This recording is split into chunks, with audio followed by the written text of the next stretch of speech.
वालेकुम, मेरा नाम है दानिश मकसूद और आप देख रहे हैं मेरा YouTube channel Dawn news editorials. अच्छा, आज जो हम डॉन का एडिटोरियल कर रहे हैं वो है आईएमएफ पैकेज। ठीक है, अब जैसे हमको पता है कि जी आईएमएफ ने है ना वो अपनी ट्रांश रोकी हुई है और उसने अपना मिशन भी यहाँ पे पाकिस्तान नहीं भेजा। ये बातचीत है उसको हतमी शक्ल देने के लिए, और जो बेल आउट पैकेज जो नहीं मिला पाकिस्तान को, यकीनन उससे बहुत ज़्यादा पाकिस्तान की जो मईशत है वो मुतासिर हुई। अच्छा, अब ये सबसे बड़ा जो इशू था आईएमएफ के साथ लेके कि क्यों बातचीत जो आगे नहीं चल पा रही थी, वो ये वजह थी, ये यहाँ लिखी हुई है कि जी उनकी एक जो बड़ी रिक्वायरमेंट थी वो ये थी कि नाइन्थ रिव्यू को कंप्लीट करने के लिए आईएमएफ प्रोग्राम की, कि उसमें उन्होंने कहा था कि आप मार्केट बेस्ड एक्सचेंज रेट रखें, और इसकी वजह से बाद मतलब अगर ये पाकिस्तान मान लेता है और दूसरी शायद भी, तो फिर $1.2 बिलियन मिलने थे ट्रांश की सूरत में आईएमएफ की जानिब से। ठीक है, लेकिन ज़ाहिर है यहाँ पे पाकिस्तानी गवर्नमेंट नहीं चाह रही थी मार्केट बेस्ड एक्सचेंज रेट रखें, क्योंकि आपने देखा है पिछले 3 दिन में डॉलर जो है ना वो 250 क्रॉस कर गया और रुपए की कदर में इतनी ज़्यादा कमी नहीं देखी गई। तो यकीनन खासतौर पे जब अभी ये इलेक्शन ईयर है, लास्ट हमारा ये अभी इलेक्शन होने हैं यहाँ पे, तो कोई भी गवर्नमेंट नहीं चाहती कि इतनी ज़्यादा उस वजह से महंगाई हो, क्योंकि ज़ाहिर है डॉलर ने महंगा हुआ है, तो अब हर चीज़ अब आप देखें कहाँ से कहाँ पहुंच गई है। तो लेकिन जाहिर है अब आईएमएफ की शराइत माननी थी, इन्होंने कोशिश की कि आईएमएफ को कायल किया जा सके कि खासतौर पे कि जी हमसे लाभ से इतने मुतासर हुए, दूसरी मसाइल भी इन्होंने बताने की कोशिश की, लेकिन उनको रिलैक्सेशन नहीं मिली है। ठीक है, और उसके बाद फिर ये करना पड़ा गवर्नमेंट को कि आपको जो है ना मार्केट बेस्ड एक्सचेंज रेट रखना पड़ा है, और उसकी वजह से अब डॉलर जो इतना महंगा हो गया है। उसके बाद जो है आईएमएफ ने फैसला किया है कि जी वो अपना मिशन पाकिस्तान भेजेगा अगले हफ्ते, ताकि जो रुकी हुई बातचीत है वो दोबारा शुरू हो। और जो सॉवरेन डिफॉल्ट का एक खदशा कहा जाता है, तो मतलब गवर्नमेंट ने तो कहा कि भाई ऐसा नहीं है, सिर्फ अफवाहें हैं, सिर्फ पीटीआई ने कोशिश की थी इसको पॉलिटिकली सूरत हाल को कैश करने की। ठीक है, लेकिन वो तो खैर गवर्नमेंट तो हमेशा से कह रही है सॉवरेन डिफॉल्ट नहीं है, लेकिन उन्होंने कहा कि जी जब ये आईएमएफ वाले से मिल जाएगा, अगर ये बातचीत हो जाती है हमारे, तो ये सॉवरेन डिफॉल्ट का एक खतरा है, ये इमिनेंट है कि भाई ऐसा हो ना जाए, तो वो चीज़ जो है ना वो हमें हो सकता है कि वो वक्ती तौर पे उसका खतरा टल जाए। क्योंकि ख़ास तौर पे वो बात करें कि हमारे फॉरेन एक्सचेंज जो रिसेंटली जो ड्रॉप हुए हैं, कहाँ तक, सिर्फ और सिर्फ $3.6 बिलियन तक। ठीक है, तो उस हवाले से एडिटोरियल देख लेते हैं। Karachi, the IMF decision to send its mission to Pakistan next week to discuss the resumption of its stalled bailout package and should clear this uncertainty and mitigate the risk of a foreign default that appeared imminent, with foreign exchange reserves lately dropping to just $3.6 billion. उनका जो IMF का decision, जो IMF का फैसला है, क्या फैसला है? To send its mission to Pakistan, कि वो अपना मिशन भेजे पाकिस्तान, कब भेजे? नेक्स्ट वीक भेजे। और क्यों भेजे? To discuss the resumption of its stall bail out package, के वो डिस्कस करे रिजम्पशन, बहाली किस चीज़ के? Of its stall bail out package. Stall होता है कोई चीज़ रुकी हुई हो, जो बेल आउट पैकेज जो अभी रुका हुआ है, यानी पाकिस्तान को अभी मिला नहीं है, उसकी डिस्बर्समेंट नहीं हुई है। ठीक है, तो उन्होंने कहा ये उनका फैसला आया है कि वो अपना मिशन भेजे पाकिस्तान अगले हफ्ते, ताकि बातचीत की जा सके, बहाली की जा सके उस रुके बेल आउट पैकेज की। उन्होंने कहा वो क्लियर कर देगी अनसर्टेनिटी, जो गैर यकीनी सूरत हाल है उसको क्लियर कर देगी, and mitigate the risk of sovereign default. Mitigate होता है किस चीज़ को कम करना, और वो कम करेगा एक रिस्क, एक खतरा, इस सॉवरेन डिफॉल्ट का जो खतरा है उसको कम करेगा। डेट अपीयर इमिनेंट, इमिनेंट होता है चीज़ बिल्कुल होने को हो, तो उन्होंने कहा उस खतरे को कम करेगा सॉवरेन डिफॉल्ट के, जो दिखाई देता है इमिनेंट बिल्कुल होने को। और वजह बता रहे हैं, with foreign exchange reserves lately dropping to just $3.6 billion, के वो फॉरेन एक्सचेंज रिजर्व्स हैं हमारे, वो रिसेंटली जो है ना वो कहाँ तक गिर के कहाँ तक चले गए हैं? $3.6 बिलियन तक। ठीक है, अच्छा,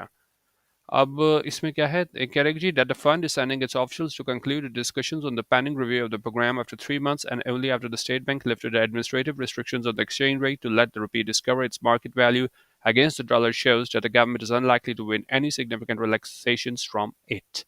उनका ये फंड जो है वो भेज रहा है अपने ऑफिशियल्स को, ताकि कंक्लूड किया जा सके, हतमी शक्ल दी जा सके इन डिस्कशंस को। ये जो पेंडिंग रिव्यू है, ये ज़ेर अल्तवा है इस प्रोग्राम का, आफ्टर 3 मंथ्स। ठीक है, ये 3 महीने बाद जो है ना ये यहाँ पे भेज रहा है अपना मिशन, और सिर्फ उसके बाद भेज रहा है जब ये स्टेट बैंक ने लिफ्ट कर दिया, उठा लिया है, जो इंतजामी रिस्ट्रिक्शंस थी, पाबंदियाँ थी एक्सचेंज रेट पे, ताकि रुपी है ना वो डिस्कवर कर ले अपनी मार्केट वैल्यू डॉलर के अगेंस्ट। और उन्होंने कहा ये सारा इसको करना पड़ा है स्टेट बैंक को, जो एडमिनिस्ट्रेटिव रिस्ट्रिक्शंस उठानी पड़ी हैं, वो ये शो करता है कि गवर्नमेंट जो है वो अनलाइकली है कि वो क्या है विन कर सके यानी सिग्निफिकेंट रिलैक्सेशंस, कोई उन्होंने कहा कि जी नरमी मिल सके शराइत में, IMF की जानिब से, तो ये चीज़ बिल्कुल वाज़ेह हो गई है। जिस तरह मैंने आपको शुरू में बताया कि इनकी कोशिश थी कि ख़ास तौर पे जो सैलाब की वज़ह से इतने ज़्यादा हमारे मुतासिर हुए हैं और इतनी ज़्यादा हमारी इकॉनमी को हिट लगी, तो कोशिश थी इनकी कोई रिलैक्सेशन ले लें, लेकिन चूँकि अब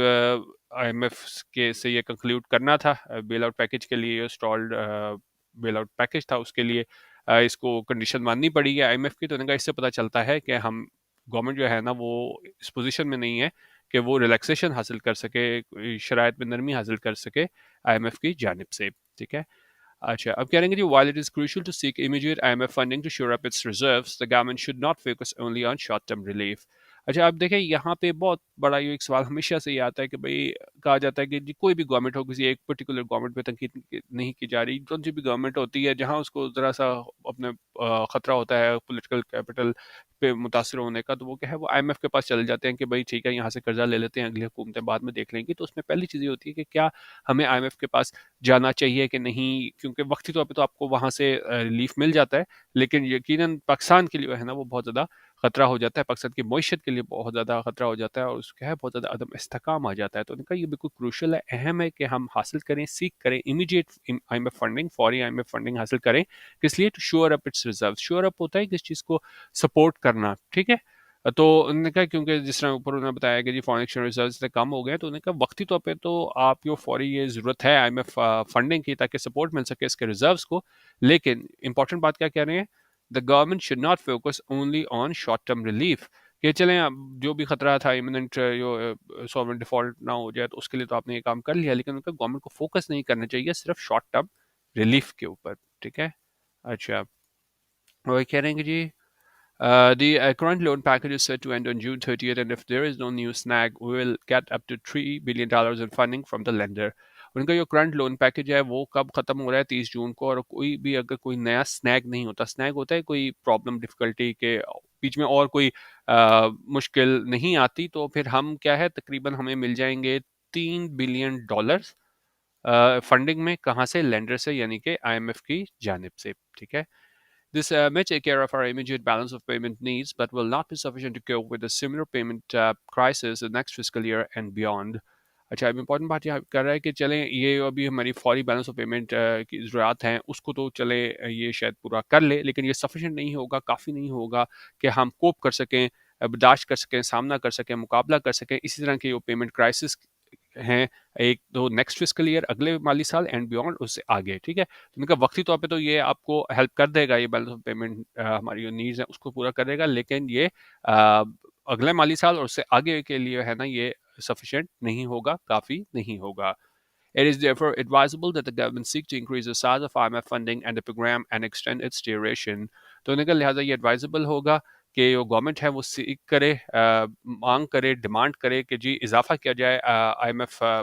फंडिंग में, और जो इसकी ड्यूरेशन है उसको एक्सटेंड किया जाए, उसको बढ़ाया जाए, ठीक है।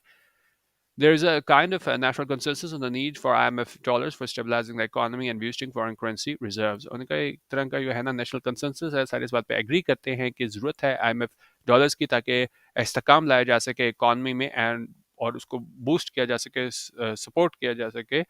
फॉरेन करेंसी रिजर्व्स को उसको बढ़ाया जाए, ठीक है। क्योंकि जिस हद तक जो हमारे गिर गए हुए हैं फॉरेन एक्सचेंज रिजर्व, इसकी बहुत ज़्यादा ज़रूरत है,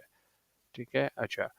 Nikaji, in the last 3 months, even friendly countries have made it increasingly clear that they are ready to help us only if we follow the IMF path. अच्छा, अब देखें लोग कहते हैं कि जी IMF के पास क्यों जाते हैं, आप दूसरे ममालिक के पास क्यों नहीं चले जाते? उसकी ये यहाँ पे रीज़न बता रहे हैं कि पिछले 3 महीनों में यहाँ तक कि हमारे जो दोस्ताना ममालिक थे जिनसे हमारे करीबी ताल्लुक है, उन्होंने भी इसको बिल्कुल वाजे कर दिया है कि वो तैयार हैं पाकिस्तान की हेल्प करने के लिए, लेकिन साथ उन्होंने कंडीशन क्या लगाई है? Only if we follow the IMF path, सिर्फ और सिर्फ तब जब अगर हम इसका जो IMF का पाथ है उसको फॉलो करते हैं, यानी जो भी कंडीशंस है IMF की वो पूरी करते हैं, जिसमें सबसे बड़ी यही थी कि जी आप मार्केट बेस्ड एक्सचेंज रेट रखो, और उसका नतीजा हमें ये देखने को पड़ा है कि डॉलर जो है वो 250 क्रॉस कर गया, ठीक है। With former PM Imran Khan also having lent his support to a deal with the fund, the government does not have to fret about opposition to such a plan. उनका के साथ ही वो साबिक प्राइम मिनिस्टर इमरान खान है, उन्होंने भी अपनी इस बात पे सपोर्ट का इजहार किया है कि ये डील है फंड के साथ, ठीक है, इस पे मतलब इतराज़ नहीं किया, तो government does not have to fret about मतलब होता है कि किसी के बारे में लगातार आप क्या है परेशान हो। तो उन्होंने कहा जब इमरान खान ने भी इस बारे में जो है वो उन्होंने मतलब सपोर्ट दी है कि जी डील करें फंड के साथ, आईएमएफ के साथ, तो ये गवर्नमेंट जो है ना उसको फ्रेट अबाउट नहीं करना होगा, उसको ज़्यादा लगातार परेशान नहीं होना होगा opposition to such a plan कि जी इसकी मुखालफत आएगी, ठीक है। क्योंकि सारों को पता है प्रॉब्लम्स बनती हैं आईएमएफ के साथ, लेकिन ज़ाहिर है जब आपके फ्रेंडली कंट्रीज़ भी है ना वो आपको कहेंगे हम आपकी सिर्फ तभी मदद करेंगे जब आप आईएमएफ के जो कंडीशंस हैं उसको फॉलो करोगे, तो यकीनन जो भी मसाइल हैं आईएमएफ से कर्जा लेने के, लेकिन क्या है पाकिस्तान को पूरे तो करने पड़ेंगे। The extended loan period will not only ensure that bilateral and multilateral funds keep flowing beyond the time of the present political setup, but will also enable the next government to carry on with the reforms without a break or going back to the fund for a fresh package. और इनका अगर हमें extended loan period मिलता है तो ना सिर्फ वो इंश्योर करेगा, यकीनी बनाएगा कि दो तरफा bilateral and multilateral funds keep flowing, ठीक है, कि जो दोस्ताना ममालिक से हमें मिलते हैं पैसे और दूसरे डोनर इदारे हैं मल्टीलैटरल फंड्स, वहाँ से हमें पैसे मिलते रहें कब तक, beyond the term of the present political setup, के उससे आगे भी जो अभी वो प्रेजेंट पॉलिटिकल सेटअप है उसके बाद भी हमें पैसे मिलते रहें, फंड मिलते रहें। और ना सिर्फ ये करेगा बल्कि ये भी इनेबल करेगा, यकीनी बनाएगा कि जो नेक्स्ट गवर्नमेंट है, आने वाली गवर्नमेंट है, वो भी रिफॉर्म्स जो है ना वो इस्लाहात वो जारी रख सके विदाउट अ ब्रेक और going back to the fund for a fresh package, के बगैर किसी ब्रेक के, बगैर किसी वक्फे के, और दोबारा इस फंड के पास जाने के लिए फ्रेश पैकेज के। तो उन्होंने कहा कि ये अगर एक्सटेंडेड लोन पीरियड मिलता है तो हमें जो गवर्नमेंट है अभी की, ठीक है, उससे आगे तक हमें पैसे मिलते रहेंगे, और इसका फ़ायदा ये होगा कि ये वाली गवर्नमेंट के लिए भी मतलब इतनी प्रॉब्लम नहीं होंगी, और फिर जो आने वाली गवर्नमेंट होगी वो भी रिफॉर्म्स जो है वो बगैर किसी वक्फे के जारी रख सकेगी। नहीं तो क्योंकि अगर हमें एक्सटेंडेड पीरियड नहीं मिलता तो सिर्फ अभी के लिए मिलता है, तो उसके बाद फिर नेक्स्ट गवर्नमेंट आएगी तो फिर ये क्या है कंटिन्यूटी नहीं रहेगी, एक तसलसल नहीं रहेगा। तो इसलिए उन्होंने कहा कि जी एक्सटेंडेड लोन पीरियड से है ना फ़ायदा हो जाएगा अभी भी गवर्नमेंट को, और फिर जो नेक्स्ट गवर्नमेंट है वो भी जो इस्लाहात की जो कंटिन्यूटी है उसको जारी रख सकेगी, ठीक है। अच्छा, अब इस चीज़ को अभी हमें बता रहे हैं कि क्या आईएमएफ से मिल जाएगा तो मसाइल हल हो जाएंगे, उसका यहाँ पे जवाब मिल रहा है। उनका as pointed out multiple times before, the IMF is no panacea for our economic problems. उनका जिस तरह बहुत दफ़ा इस चीज़ के बारे में कहा गया है कि आईएमएफ है वो पैनेसिया नहीं है। पैनेसिया ये होता है कि किसी डिफ़िकल्टीज़ परेशानियों का कोई क्या है हल, रेमेडी, सॉल्यूशन। तो उन्होंने कहा ये काफ़ी दफ़ा ये बात कही जा चुकी है कि आईएमएफ जो है वो पैनेसिया नहीं है, हल नहीं है हमारी मुश्किलात का। ख़ास तौर पे कौन सी मुश्किलात? इकोनॉमिक प्रॉब्लम्स, माशी मुश्किलात। ILMF program can at best provide space for executing deep structural reforms that needed to correct course and put the teetering economy on a sustainable growth path. उनका जो IMF प्रोग्राम है वो at best होता है ज़्यादा taking the most optimistic view, तो ज़्यादा ज़्यादा जो है प्रोवाइड कर सकता है, मुहैया कर सकता है एक स्पेस, ठीक है, एक मौका फ्राहम कर सकता है, थोड़ा टाइम दे सकता है ताकि हम एग्जीक्यूट कर सकें, उसको इम्प्लीमेंट कर सकें। हमारी डीप स्ट्रक्चरल रिफॉर्म्स हैं, इस्लाहात हैं जिनकी ज़रूरत है ये कोर्स करेक्ट करने के लिए, जो भी हम पाथ बना रहे हैं, जो कंडीशंस हम एक मिनट है जाए क्या लिखा है, देखो जो आईएमएफ प्रोग्राम है वो ज़्यादा ज़्यादा जो मुहैया करेगा एक स्पेस ताकि हम एग्जीक्यूट कर सकें डीप स्ट्रक्चरल रिफॉर्म्स, ठीक है, इस्लाहात को रिफॉर्म कर सकें जिनकी ज़रूरत है, ताकि हम अपना जो सिमत है उसको दुरुस्त कर सकें। और क्या है इसको जो हमारी टीटरिंग इकॉनमी है, टीटरिंग इकॉनमी होती है जो आप कह लेंगे जी अनस्टेबल हो, बिल्कुल आप इसको समझेंगे वो लड़खड़ाती हो हमारी इकॉनमी है, जो इस्तेकाम नहीं है उस मईशत में, तो उसको हम कहाँ ला सकें, सस्टेनेबल ग्रोथ पाथ में ला सकें, ठीक है। अच्छा, अब आगे कह रहे हैं कि जी indeed, the free float of the home currency to be followed by implementation of the strict program conditions that requires a large increase in energy prices and taxes will result in hyperinflation in the country. अच्छा, अब सबसे बड़ी वो government की अगर हम मुश्किलात की बात करें कि क्यों गवर्नमेंट ये नहीं करना चाहती थी, कि एक तो उन्होंने कहा है कि जी एक तो ये फ्री फ्लोट हो गई हमारी होम करेंसी का, उसके बाद हमने देख लिया डॉलर का जो रेट है वो 250 क्रॉस कर गया, और उसके बाद क्या होना है, उसके बाद इम्प्लीमेंटेशन है स्ट्रिक्ट प्रोग्राम कंडीशंस की, जिसके लिए ज़रूरत है कि आप इजाफा करें किसमें, एनर्जी प्राइसेस में और टैक्सेस में, ठीक है। तो एक तो ये चीज़ हो गई हमारे पास, free float of the home currency आ गई, इसका नतीजा हमने देखा 250 से ऊपर चला गया। उसके बाद अब हमने क्या फॉलो करना है, उसके बाद हमने एनर्जी प्राइसेस में इजाफा करना है, टैक्सेस में इजाफा करना है, और इसका नतीजा क्या निकलेगा, हाइपर इन्फ्लेशन की शक्ल में निकलेगा। ठीक है, हाइपर इन्फ्लेशन, इस तरह की टर्म्स जरूर याद रखा करें, इकोनॉमिक टर्म्स हमारे पास आ जाती हैं, उसको थोड़ा मैं बड़ा कर देता हूँ। अच्छा, इस ये जो हाइपर इन्फ्लेशन है, ये हमारे पास होती है, ये हमारे पास होती है, क्या होती है, ये हमारे पास होते हैं ऐसी टर्म है जो डिस्क्राइब जिससे किया जाता है कि बहुत ज़्यादा जब आउट ऑफ कंट्रोल कीमतों में इजाफा हो जाता है ना, उसको हम हाइपर इन्फ्लेशन में हाइपर इन्फ्लेशन कहते हैं। अच्छा, और इन्फ्लेशन और हाइपर इन्फ्लेशन में क्या फ़र्क होता है, क्योंकि जो इन्फ्लेशन जो है ना वो मैयर करती है जो जिस रफ्तार से प्राइसेस बढ़ रही होती हैं गुड्स एंड सर्विसेज की, और जो हाइपर इन्फ्लेशन होती है ना वो क्या होता है, hyper inflation is rapidly rising inflation typically marrying more than 50% per month. लेकिन हाइपर इन्फ्लेशन क्या होती है, जब बहुत ज़्यादा तेजी से जो है ना हमारे पास इन्फ्लेशन बढ़ती है, जिस तरह हम यहाँ पे बता रहे हैं कि typically marrying more than 50% per month. ठीक है, तो ये हाइपर इन्फ्लेशन और इन्फ्लेशन हमारे पास आ जाता है। तो जब ये तीन हम काम करेंगे, free float of the home currency हो गई है, एनर्जी प्राइसेस में मजीद इजाफा होगा, मिनी बजट की बात की जा रही है, फिर टैक्सेस में इजाफा होगा, और इसके नतीजे में हमारे पास क्या है, ये हाइपर इन्फ्लेशन हो जाएगी, यानी कि बहुत ज़्यादा महंगाई हो जाएगी, अगर आप आसान तरीन लफ्ज़ों में इस हाइपर इन्फ्लेशन को समझना चाहें तो। ठीक है, अच्छा, अब आगे कह रहे हैं कि जी लास्ट पैराग्राफ कह रहा है, with the rich having the knack of finding a way around the negative impact of such adjustments, the bulk of the price, like in the past, will have to be paid by common Pakistanis. उन्होंने कहा with the rich having the knack of होता है कि आपके पास कोई skill हो, कोई करने का आर्ट हो कि आप किस तरह वो काम कर लेते हो। उन्होंने कहा यो रिच है, यो पूरे विद द रिच, ठीक है, जितने सारे अमीर लोग हैं उनकी बात हो रही है, जितने भी रिच हैं उनके पास ये नैक है, उनके पास ये एक आप कह लें कि जी इसको आप ठहरे हैं, इसको हम कह सकते हैं इंस्टिंक्ट है, उनमें उनमें एक कैपेबिलिटी है, उनमें अहलियत है। ठीक है, तो उन्होंने कहा क्योंकि जितने भी अमीर लोग हैं उनमें अहलियत है कि वो एक तरीका ढूंढ लेते हैं कि वो जितने भी नेगेटिव इम्पैक्ट होते हैं, मनफी असरात, इस तरह की एडजस्टमेंट्स के उसका तोड़ कर लेते हैं। तो लेकिन उनका ये बल्क ऑफ द प्राइस के इस सारे ये हमने एनर्जी प्राइसेस बढ़ेंगे, टैक्सेस बढ़ेंगे, और ये हमारे पास डॉलर इतना महंगा बढ़ा हुआ है, तो इसकी जो कीमत है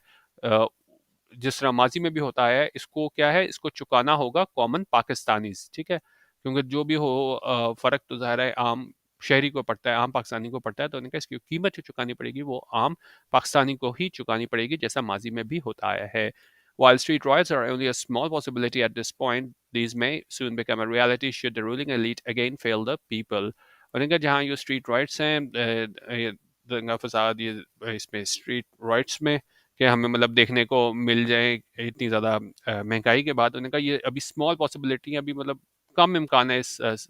टाइम पे, लेकिन ये है, ये रियलिटी बन सकता है, हकीकत का रूप धार सकता है, अगर शुड द रूलिंग लीड, जो भी हमारी अशरफिया है, रूलिंग लीड है यहाँ पे, वो क्या है, वो फिर अगेन फेल कर दे लोगों को, यानी कि वो लोगों का केटर करने में नाकाम रहे। ठीक है, तो फिर उस जिस तरह इन्होंने कहा माजी में ये ढूंढते आए हैं तरीके किस तरह एडजस्टमेंट से है ना वो उसके नेगेटिव इम्पैक्ट से बचा जाए, तो उन्होंने कहा अभी भी अगर ये अमीर लोग हैं उन्होंने ऐसा कुछ किया और ये कीमत है वो आम पाकिस्तानी को चुकानी पड़ी, तो हो सकता है कि स्ट्रीट राइट्स की तरफ भी हमें हो सकता है हम उस तरफ ना चले जाएं। तो अभी तो उन्होंने कहा जिसका इम्कान नहीं है, लेकिन ऐसा हो सकता है कि अगर एक मरतबा फिर हमारी जो एलीट है वो नाकाम हो जाए आम लोगों के हकूक़ के तहफ़्फ़ुज़ करने में। ठीक है, तो ये IMF के पैकेज के हवाले से था कि जो मुश्किलात हमें दरपेश हैं इसको इम्प्लीमेंट कराने में, तो उस हवाले से ये एडिटोरियल था। बाकी जो है आप हमारा व्हाट्सएप ग्रुप ज्वाइन करना चाहें जहाँ हम डेली एडिटोरियल वीडियो शेयर करते हैं, तो आप इस नंबर पर रब्ता कर सकते हैं 0312 419 1070, और 200 रुपीज़ ईजी पैसा पर मंथ में आप हमारे व्हाट्सएप ग्रुप का हिस्सा बन सकते हैं, जहाँ हम daily editorial video highlights PDFs share करते हैं, इंटरनेशनल मैगजीन्स होते हैं, तो आप चेक भी कर सकते हैं इस नंबर पे रब्ता करके। ठीक है, वीडियो देखने का बहुत शुक्रिया। अल्लाह हाफिज़। पाकिस्तान जिंदाबाद।